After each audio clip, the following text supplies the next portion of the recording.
Hi, hey, hello, welcome to my video. And this is my little review of Sonic 3. First of all, I want to say, like the first two movies, the visuals are a solid 10 out of 10. It's gorgeous. I watched this thing opening night, and I got a Sonic head. Because why not? This movie got so much right. Especially with Shadow's character. I was like worried that they were gonna get his character wrong like they do in Shadow the Hedgehog game and Sonic Boom. I was so worried that they would do it, but no, they got his character right. And I'm pleasantly surprised. They portrayed his character like he was in Sonic Adventure 2. They don't make him a complete asshole like they do in Shadow the Hedgehog and Sonic Boom. They actually give him that sympathetic side like in Sonic Adventure 2. He's just hell-bent on revenge due to the death of his best and only friend, like in Sonic Adventure 2. The little scenes with him and Maria are so sweet and cute. I love them. But I think they should have added a bit more of them, to be honest. I honestly don't think they fleshed out Maria enough. Granted, they probably didn't flesh her out a lot for a reason, but they did change a few details here and there.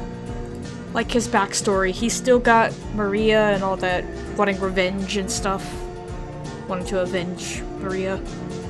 But instead of being a creation by Gerald, he came out of a meteorite that crashed on Earth.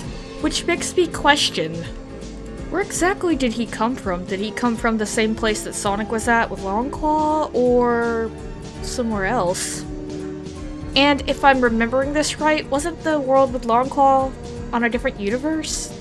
Or was it the same universe but on another planet? Hopefully with the next movies they'll dive in more into that lore.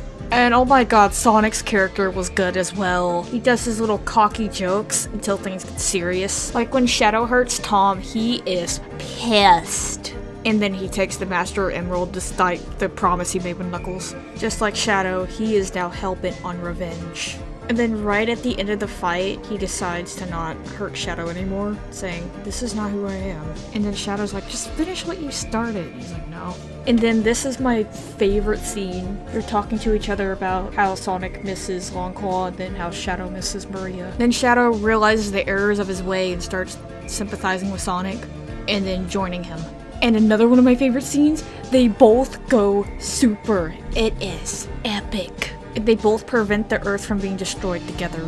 But at one cost. Shadow dies.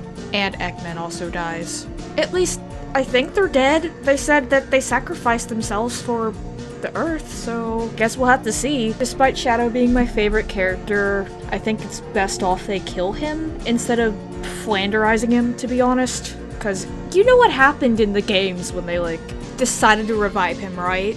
We don't talk about it.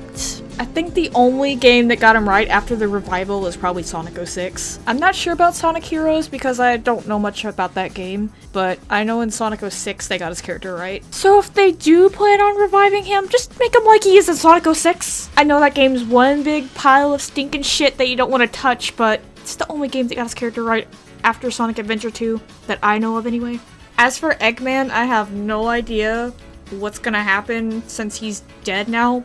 Quote-unquote dead, because I'm not sure if he's actually dead or not. I know they killed him in that movie because of Jim Carrey retiring. They might end up just bringing him back to life as another actor, but I'm not exactly sure. What kind of explanation would work for that? Guess we'll have to see what happens. Alright, here's some spoilers for Sonic Adventure. Why did I say Sonic Adventure? Sonic Movie 4. They revealed Amy at the end of the movie, the end of the credits, and Metal Sonic. And now I've got to ask, where did they come from? Who's controlling Metal Sonic? Did Eggman make him before he died?